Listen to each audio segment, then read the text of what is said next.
So hi viewers, welcome to Mahamax. So ఇప్పుడే వెంకటేష్ మన victory Venkatesh గారిది సైంధవ్ సినిమా అయితే చూడడం జరిగింది. సో సినిమా గురించి మెయిన్ ఆస్పెక్ట్స్ చెప్పాలంటే బేసిక్గా screen play, cinematic screen play చాలా బాగా డైరెక్ట్ చేశారు. లైక్ శైలేష్ కొలను మనం ఆల్రెడీ చూసుకోవచ్చు. హిట్ అండ్ హిట్ 2 అవన్నీ ఆ యొక్క స్క్రీన్ ప్లేస్ చాలా బాగుంటాయి. సో అదే టైప్ ఆఫ్ స్క్రీన్ ప్లేతో మళ్ళీ మనకి సైంధవ్ చూపించారు. సో ఎక్కడైనా అది horror and thriller movie, basically it's a thriller movie. So ఆ థ్రిల్లర్ మూవీకి డిఫరెంట్ షేడ్స్ ఉంటాయి and it's an action drama. So ఈ యాక్షన్ డ్రామాకి డిఫరెంట్ షేడ్స్ ఉంటాయి. ఎక్కడో డ్రాబ్యాక్ అవుతుందేమో అనిపించింది, బట్ ఎక్కడో డ్రాబ్యాక్ అవ్వలేదు సినిమాటిక్ స్క్రీన్ ప్లేలో. అండ్ బేసిక్గా చెప్పాలంటే బీజిఎం కూడా చాలా బాగుంది. వెంకటేష్ గారిది ప్రీవియస్ ఫిలిమ్స్ చూసుకుంటే రానానాయుడు పక్కన పెట్టి మిగతా ఫిలిమ్స్ చూసుకుంటే ఇది ఒక డిఫరెంట్ అటెంప్ట్ అనే చెప్పచ్చు. సో అలాంటి డిఫరెంట్ అటెంప్ట్లో ఒక మంచి కాజ్ కోసమే సినిమా తీశారు. అంటే బేసికల్లీ ఇది డైలీ లైఫ్లో జరిగేదే, మనకి మ్యాక్సిమం తెలియకపోవచ్చు.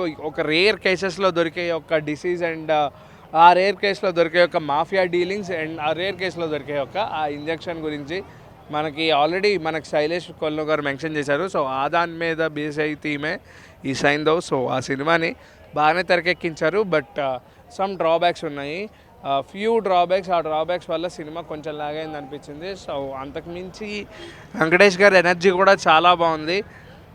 యాజ్ మనకి బాడీగార్డ్ సినిమాలో, లేకపోతే ఆయన ప్రీవియస్ ఫిలిమ్స్లో నమో వెంకటేశ, సో ఈ టైప్ ఆఫ్ ఫిలిమ్స్లో ఎనర్జీ ఎలా ఉంటుందో 10 ఏళ్ల ముందు ఎనర్జీ ఎలా ఉందో అలాగే దానికంటే డబుల్ ఉంది. సో ఆయన యాక్షన్కి చాలా మనకి 100-100 ఇవ్వచ్చు. బట్ ఎక్కడైతే చిన్న చిన్న ల్యాగ్స్ ఏవైతే ఉంటాయో దానివల్ల ఆడియన్స్ అనే వాళ్ళు బోర్ ఫీల్ అవుతారు. సో అవన్నీ రెడ్యూస్ చేయడానికి మనకు ఆ రన్ టైం కానీ లేకపోతే రేసీ నరేషన్ ఆఫ్ స్టోరీ ఉంటే బాగుండేది అనిపించింది.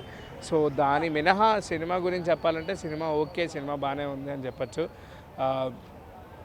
బేసిక్గా ఇంకొకటి ఏంటంటే ఆర్య గారు చాలా బాగా చేశారు అండ్ శ్రద్ధా శ్రీనాథ్ కూడా చాలా బాగా చేసింది.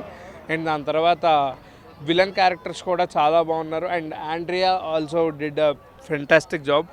ఎవరు పాత్రలకు వాళ్ళు న్యాయం చేశారు. బట్ అందరూ అనుకునేది ఏంటంటే సంక్రాంతికి సినిమా ఆడొద్దా లేదా అని చెప్పేసి. బట్ బేసికల్లీ చెప్పాలంటే సంక్రాంతికి ఇలాంటి సినిమాలు చూస్తారు, బట్ ఎలా అంటే లైక్ విక్రమ్ టైప్లో కనెక్ట్ అయితే తప్ప ఇలాంటి సినిమాలు చూడరు. సో అలాంటి టైప్లో ప్రతి ఒక్కరికి కనెక్ట్ అయితే ఈ సినిమా ఎక్కడికో వెళ్ళిపోద్దని చెప్పచ్చు. సో ఇలాగే ఉంటుంది అనమాట ఈ యొక్క సంక్రాంతి. అండ్ సంక్రాంతి అంటే పండగ సినిమా. సో పండగ సినిమాలో కూడా ఇలాంటి డిఫరెంట్ అటెంప్ట్ ట్రై చేశారు కాబట్టి ఇట్స్ డిఫరెంట్ అటెంప్ట్ అండ్ బాగుందనే చెప్పచ్చు. సో మళ్ళీ వెంకటేష్ గారి దగ్గర నుంచి పాత సినిమాలు లైక్ రాజా ఈ టైప్ ఆఫ్లో ఎక్స్పెక్ట్ చేస్తారు. సో అట్లాంటి సినిమా మళ్ళీ చేస్తే బాగుంటుందని చెప్పేసి నా కోరిక. సో సైంధవ్ మీకు ఎలా అనిపించిందో కింద అయితే కమెంట్ చేయండి.